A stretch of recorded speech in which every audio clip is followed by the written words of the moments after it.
Hi hello నమస్తే welcome back to my channel Pooja Vijay vlogs. ఈరోజు నేను క్యాప్సికమ్ ఫ్రై ఎలా చేయాలో చూపించబోతున్నాను. ఈ క్యాప్సికమ్ ఫ్రై టేస్ట్ అయితే చాలా బాగుంటుందండి.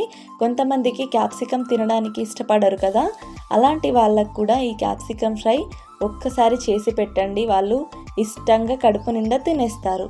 ముందుగా ప్రాసెస్ చూసేద్దాం. ముందుగా 1/2 kg వరకు క్యాప్సికమ్ని తీసుకున్నాను. ఇప్పుడు దీన్ని బాగా వాష్ చేసి ఇప్పుడు ఇలా మీడియం సైజ్ ముక్కల్లాగా కట్ చేసుకోవాలి. ఇలా కట్ చేసుకున్నాక స్టవ్ ఆన్ చేసి బాండి పెట్టుకోవాలండి. అందులోకి 1/2 కప్పు వరకు పల్లీలు వేసి వేపాలి. పల్లీలు వేపేటప్పుడు మంటను మీడియం ఫ్లేమ్లో పెట్టి ఒక 4 నిమిషాల వరకు వేపండి. పల్లీలు చక్కగా వేగిపోతాయి. ఈ పల్లీలు తీసి పక్కన పెట్టుకొని చల్లార్చి మిక్సీ పట్టుకోవాలండి. చూడండి, ఇలా కచ్చాపచ్చాగా మిక్సీ పట్టుకోవాలి. తర్వాత అదే బాండీలోకి 2 to 3 టేబుల్ స్పూన్ వరకు ఆయిల్ని వేసుకోవాలి. ఆయిల్ బాగా హీట్ అయ్యాక 1 టేబుల్ స్పూన్ వరకు మినపప్పు,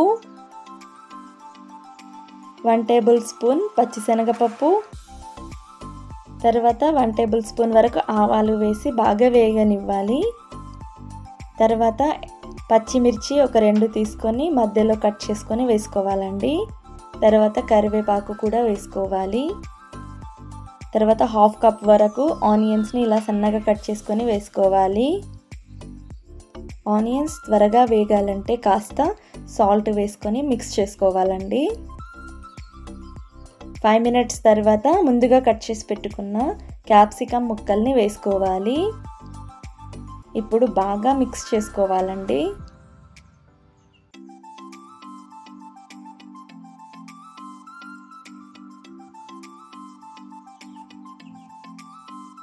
ఇలా మిక్స్ చేసుకున్నాక ఎల్లిపాయల్ని ఇలా కచ్చాపచ్చాగా దంచుకొని వేసుకోవాలి.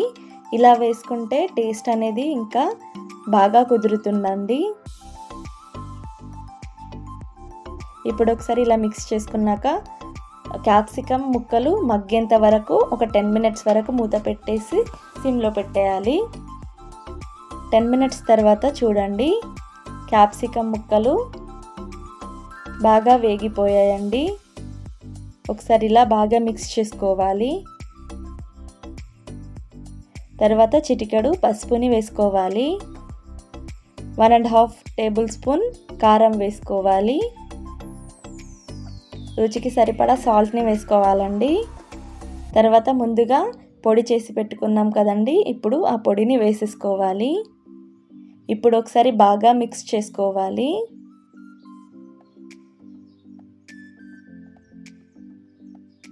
ఇలా మిక్స్ చేసుకున్నాక ఇంకో 10 మినిట్స్ వరకు మూత పెట్టేయాలండి. సిమ్లోనే పెట్టాలి. 10 మినిట్స్ తర్వాత చూడండి, వేడి వేడి క్యాప్సికమ్ ఫ్రై రెడీ అయిపోయినట్టే. చాలా ఈజీగా చేసుకోవచ్చండి ఈ ప్రాసెస్. క్యాప్సికమ్ ఫ్రై చపాతీతో అయినా రైస్తో అయినా ఎలా తిన్నా కూడా చాలా బాగా టేస్టీగా ఉంటుందండి. ఈ ప్రాసెస్ కనుక మీకు నచ్చినట్టయితే లైక్ చేయండి, షేర్ చేయండి, కామెంట్ చేయండి. మరిన్ని వీడియోస్ కోసం నా ఛానల్ని సబ్స్క్రైబ్ చేయడం మర్చిపోకండి. Thanks for watching. Bye guys.